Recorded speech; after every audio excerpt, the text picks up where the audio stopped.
Well, hello, all our fans of Radio Entrepreneurs 2021, and we are continuing to talk to entrepreneurs. This is an important topic. The economy is going to continue to change, and we need to know what's going on. One of the industries I think that's going through one of the more major changes is the whole architectural industry.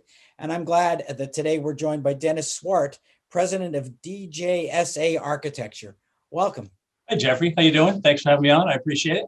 Good. I like the sign in the back. I told you that before. Yeah. Why don't you tell us about DJ Swart, DJSA Architecture? Wow.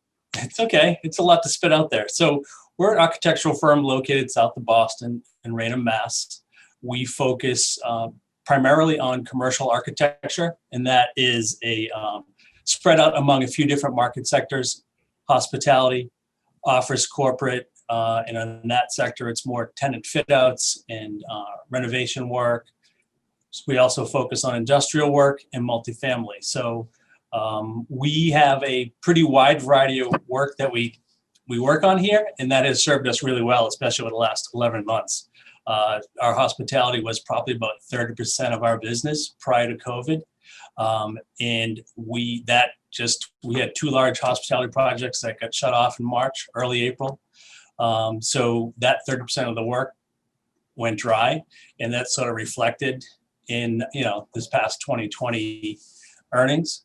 But luckily we sort of were diversified in the project types and our client types, and our networking was, starting to take hold. So we have really jumped on with a lot of our clients. We have two large industrial projects going on right now. We've got a multifamily project going on right now.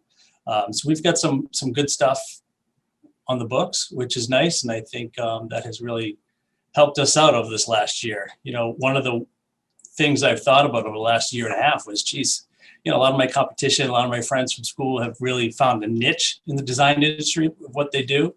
And I felt like after 15 years in business, we did a lot of varied work, but we didn't really have a niche. We had 25% in this sector, 30% in that. And I think looking back on it, it really served us well this past year. It kept us busy, and didn't cause a lot of the stress if we had, 3 or 4 years ago, really just branched off and said, okay, we're going to go target this niche, and that's what we do, and that's what we are. So I think that's one thing I've learned over the last year is to really stay diversified. And so diversification was big for us in relationships, Jeffrey. I've worked a lot over the last 5 years of building a network, whether it's commercial GCs we want to work with, commercial brokers that we deal with, commercial property owners, developers. And, as you know, relationship building in business and networking, it's a lot of work. And, to plant those seeds and build that trust and communication. But it's really panned out over the last year to really keep us solid, thankfully. So, a lot of times with architects, it's a little bit of art and science, so if I were driving by one of your projects and I didn't know it was you, but I looked at it visually and I went, oh, that's one of Dennis's. I can tell by the look. Could I say that? Do you have a look that's sort of yours? Well, it's funny. It's sort of a joke in the office. So I'm a big fan of black windows, whether they're double hungs or it's curtain wall. I love black. And a lot of our projects, and we just recently finished a project down the Cape, beautiful project right on Nantucket Sound in Dennisport, Pelham House Resort. It's a function facility, rooftop bar and restaurant. And on that project, we have a lot of canopies with cables, lit soffits, brackets. It's a lot of the stuff that I do, these extended canopies, extended soffit overhangs with nice exterior lighting. So the building shines well during the day and at night.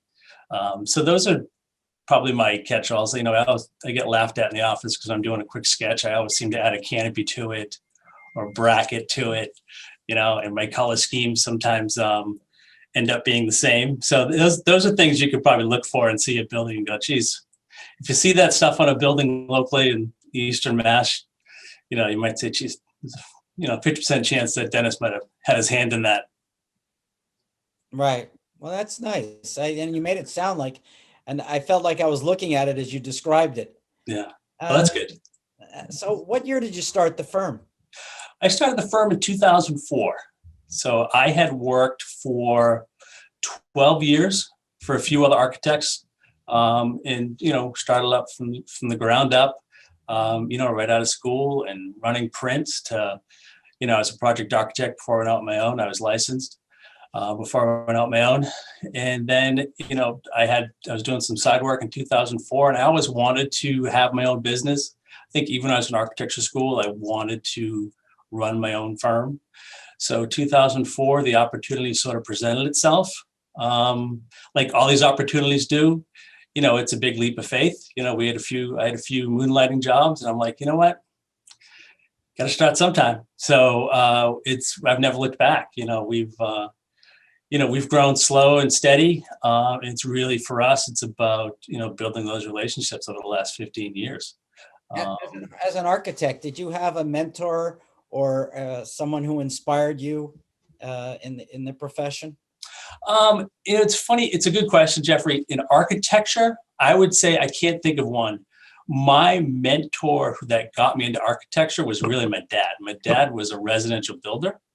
So, and I would work during high school, lugging shingles, lugging 2x4s, nailing off strapping, and I loved being around construction sites, but I knew that that physical labor was not for me for the next 30 years.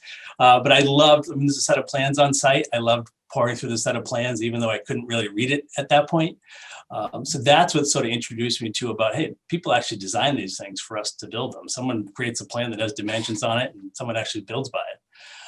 So that sort of steered me towards architecture, because it allowed me to stay in construction, be around construction sites and contractors who I admire, who we've learned, I personally learned a ton from good residential and commercial GCs over the last 25 years. If you listen, you can learn a lot. So I would say my dad is really what was my inspiration to get into architecture. Well, it sounds like you learned it on the streets, which is a nice way to learn stuff. Street smart. It helps. It helps. Yeah, it does help. Yeah, for sure. So, as you know, my wife, one of her degrees is as a chef in culinary arts. Okay. And I love to cook. And sometimes I will cook things and she'll say, "Where did you get that?" And I'll go, "I didn't." It just sort of threw it together. Yeah. I didn't. I said it just sort of came to me, and I had an inspiration, and I sort of figured it out. And I think there is some value. I do like the street smarts. I like the formality. They sort of come together to create a great science. But if someone's looking for your firm, and we'd love if you sent us some pictures as well. Definitely. How would someone find you in the firm? Well, they could reach us at DJSA.com is our website. They could email me at dennis@djsa.com, or they could just give us a call at the office at 508-697-8200. Right. Well, we love speaking to architects, and maybe you can give us a little window to the future. We love to see some of your stuff. I wish you all the best for 2021. I hope I see you again. Same to you, Jeffrey. I appreciate it. Great. Thanks a lot. Take care. Yep. Bye, everybody. This is Radio Entrepreneurs.